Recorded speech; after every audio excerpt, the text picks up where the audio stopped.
अगर आपने कोई प्रॉपर्टी रेंट पे दी हुई है और आप वहां से रेंट ले रहे हैं तो इस साल बजट में एक नया रूल ऐड किया गया था कि अब आपने रेंट की प्रॉपर्टी के ऊपर भी टैक्स चार्ज करना है। मतलब अगर आपने कोई प्रॉपर्टी 1 लाख रेंट पे दी हुई है तो आपने 16% जो जीएसटी है वो भी चार्ज करना है। 1 लाख रुपए आपकी इनकम होगी और 16% जो जीएसटी है वो आपने पीआरए को जमा कराना है अगर आप पंजाब में है तो टोटल आपने जो अमाउंट उनसे लेनी है वो 1,16,000 रुपए लेनी है। अब 23 अक्टूबर को एक डॉक्यूमेंट जारी किया जाता है जो कि डॉक्यूमेंट डेट 22 अक्टूबर है, उसको 23 अक्टूबर को इशू किया जाता है, जिसपे अब ये लिखा हुआ है कि अब तमाम जो प्रॉपर्टी है उसके ऊपर जो रेंट है, जो रेंट आप ले रहे हैं उसके ऊपर जो जीएसटी है वो चार्ज नहीं होगा। क्या ये बात वाकई ठीक है या इसके ऊपर कोई कंफ्यूजन है या ये कंफ्यूज स्टेटमेंट है? आज के इस लेक्चर में इस नोटिफिकेशन को स्टडी करते हैं। आप देखें प्रैक्टिकल लर्निंग हाउस में फ़हीम महबूब।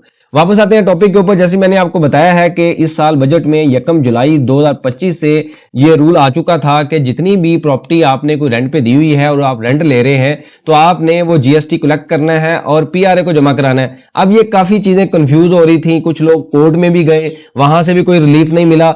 अब ऑल ऑफ द सडन एक जो है वो एफबीआर जो पीआरए की तरफ से एक नोटिफिकेशन आता है जो कि 23 अक्टूबर को सर्कुलेट होता है। डेट इसकी 22 है और इसमें ये है कि supply of immovable property by way of lease या लाइसेंस और सच सिमिलर अरेंजमेंट। मतलब ये है कि वो कहता है कि जो फर्स्ट स्केड्यूल में इसने बात की है, फर्स्ट स्केड्यूल में वो तमाम तरह की सब्सिडी आती हैं जिसके ऊपर टैक्स नहीं होता। अब वो यहां पे ये कह रहा है कि अगर आपने कोई प्रॉपर्टी लीज पे दी हुई है या आपने कोई लाइसेंस एग्रीमेंट किया हुआ है या सिमिलर अरेंजमेंट, मतलब ये है कि कोई रेंट भी इसमें कवर हो सकता है। लीज के अंदर कुछ लोग ये कहते हैं कि जो रेंटेड प्रॉपर्टी है वो भी इसमें कवर है। इसमें डिफरेंट तरह की स्टेटमेंट्स हैं। तो लग यही रहा है कि जो टैक्स है अब वो चार्ज नहीं किया जाएगा। जो 30 जून 2025 पे जो कंडीशन थी, सिचुएशन थी कि रेंट के ऊपर टैक्स नहीं चार्ज किया जाता था, आज भी वही कंडीशन है। मतलब जो 1 जुलाई को रूल ऐड किया गया है उसको रिवर्स कर दिया गया है। लग ये रहा है अब आने वाले दिनों में इसके ऊपर मजीद डिस्कशन होगी। हमने भी यही किया है कि जो रेलिवेंट कमिश्नर है हम सोच रहे हैं कि उनको लेटर लिखेंगे, उनसे बात करेंगे कि ये जो नोटिफिकेशन आया है इसके ऊपर आप लीगली बताएं कि क्या वाकई खत्म हुआ या नहीं हुआ।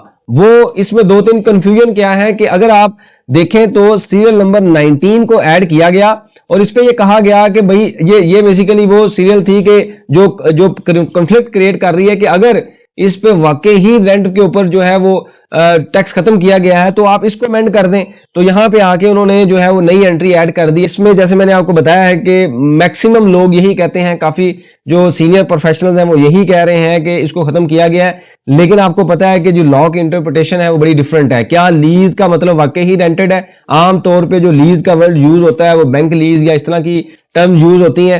तो लीज एग्रीमेंट, वैसे तो हम यही लिखते हैं कि लीज एग्रीमेंट है या रेंटेड एग्रीमेंट है।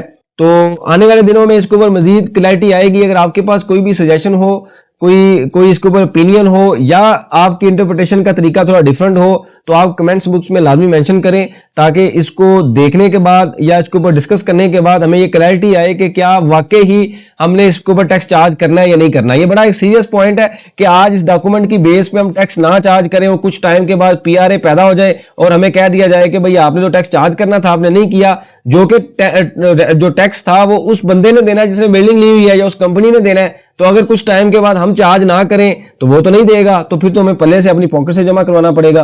तो ये एक पॉइंट है जिसके ऊपर अभी डिस्कशन की जरूरत है। मैं इसके ऊपर बहुत ज्यादा क्लियर नहीं हूं कि चार्ज करना चाहिए या नहीं करना चाहिए। मेरे मुताबिक यही है कि इस डॉक्यूमेंट के ऊपर क्लैरिटी नहीं है, जो सिचुएशन है उसके मुताबिक हमें टैक्स चार्ज करना चाहिए। लेकिन जैसे मैंने आपको बताया कि मैक्सिमम लोग 90% प्लस लोग यही कह रहे हैं कि ये खत्म हो गया रूल। अब इसके ऊपर मजीद डिस्कस करेंगे। मैं इसके ऊपर जो है ट्यूसडे या मंडे ट्यूसडे को एक लेटर लिखता हूं कमिश्नर को, रेलिवेंट पीआरए लीगल टीम को भी, कि आप इसके ऊपर हमें क्लैरिफिकेशन दें। जैसे मेरे पास कोई इसका आंसर आएगा तो आपको अपडेट कर दिया जाएगा। अभी मेरी कोई सजेशन नहीं है कि चार्ज करें या ना करें। मुझे ये लगता है कि अभी तक की क्लैरिटी नहीं है। आपके पास कोई सजेशन हो आप लाजमी मेंशन कीजिए। बहुत शुक्रिया, जज़ाकल्लाह।